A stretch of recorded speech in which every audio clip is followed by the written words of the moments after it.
Welcome back to Making a Zine Manifesto, outlining my rules for creating. Today we are mourning the loss of our beloved Joanne. We all know she left us earlier this year. And while it's sad to lose such a staple for arts and crafts, it's forced me to become more intentional with the supplies I purchase and use, and made me realize I never needed to buy that much. There were times I would go into the store for one thing or nothing and come out with 5. The store's closing really made me realize how much I buy that I don't use and how effective their marketing tactics were. It wasn't even a bad company in terms of taking advantage of people, but they still use tactics most companies use to take your time, attention, and money.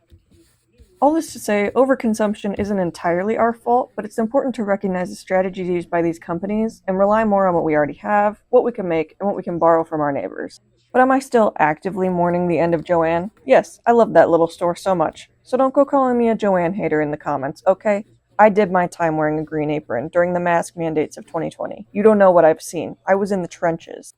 I once got yelled at by an old man when I asked him to wear a mask, and he told me he didn't have to because he was a Vietnam veteran.